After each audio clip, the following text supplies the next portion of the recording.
ములుగు జిల్లా తాడ్వాయి మండలం మేడారంలో ఫిబ్రవరి 21 నుంచి 24 వరకు మేడారం సమ్మక్క సారలమ్మ జాతర జరిగింది. 4 రోజుల పాటు జరిగిన జాతరకు దేశవ్యాప్తంగా భక్తులు తరలివచ్చారు. ఆ వనదేవతలకు మొక్కులు చెల్లించుకున్నారు. మేడారం జాతర ముగియడంతో హుండీ లెక్కింపును గురువారం నుంచి ప్రారంభించారు. అయితే హుండీలను ఓపెన్ చేయగానే దేవుడికి వేసిన కానుకలు చూసి అధికారులు ఆశ్చర్యపోయారు. ఇలాంటి భక్తులు కూడా ఉంటారని షాక్ అయ్యారు. సిఎంఆర్ షాపింగ్ మాల్ మన హైట్ నగర్ లో భాగ్యలత కమాన్ పక్కన ఫిబ్రవరి 29న ప్రముఖ సినీ తారలచే గొప్ప ప్రారంభం.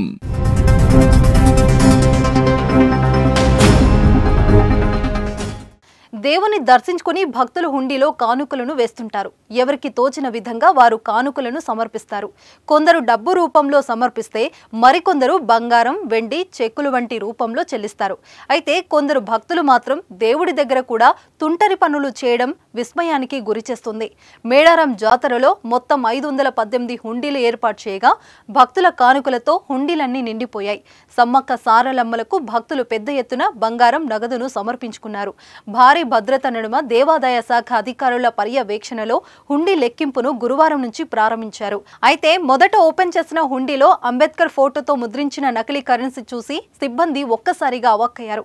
ఇలా పదుల సంఖ్యలో అంబేద్కర్ ఫోటోతో ముద్రించిన 100 నోట్లు భారీగా బయటపడ్డాయి.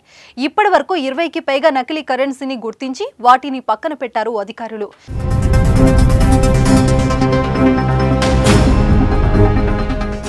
గత జాతరలో వివిధ కోరికలు రాసిన లెటర్స్ హుండీలో కనిపించగా నేడు మొదటి రోజే దొంగ నోట్లు బయటపడ్డాయి. 10 రోజుల పాటు కొనసాగుతున్న ఈ హుండీ లెక్కింపులో ఇంకా ఇలాంటి వింతలు చూడాల్సి వస్తుందో అని అధికారులు భావిస్తున్నారు. దాదాపు 1.40 కోట్ల మంది భక్తులు వనదేవతలను దర్శించుకున్నారని అధికారులు అంచనా వేశారు. గురువారం హుండీల లెక్కింపు ప్రక్రియ ప్రారంభం కాగా 350 మంది సిబ్బంది కౌంటింగ్లో పాల్గొంటారు. 150 మంది దేవాదాయ శాఖ సిబ్బంది, 200 మంది స్వచ్ఛంద సంస్థల కార్యకర్తలు హుండీలు లెక్కిస్తున్నారు. నోట్లు, కాయిన్స్, బియ్యం వేరు చేయడం కోసం అధికారులు ప్రత్యేకంగా 2 మిషన్లు ఏర్పాటు చేశారు. కౌంటింగ్ హాల్లో నిరంతరం సీసీ కెమెరాల పర్యవేక్షణ ఉండేలా చర్యలు చేపట్టారు. ప్రతిరోజు ఉదయం 9 గంటల నుంచి సాయంత్రం 6 గంటల వరకు కౌంటింగ్ నిర్వహిస్తారు.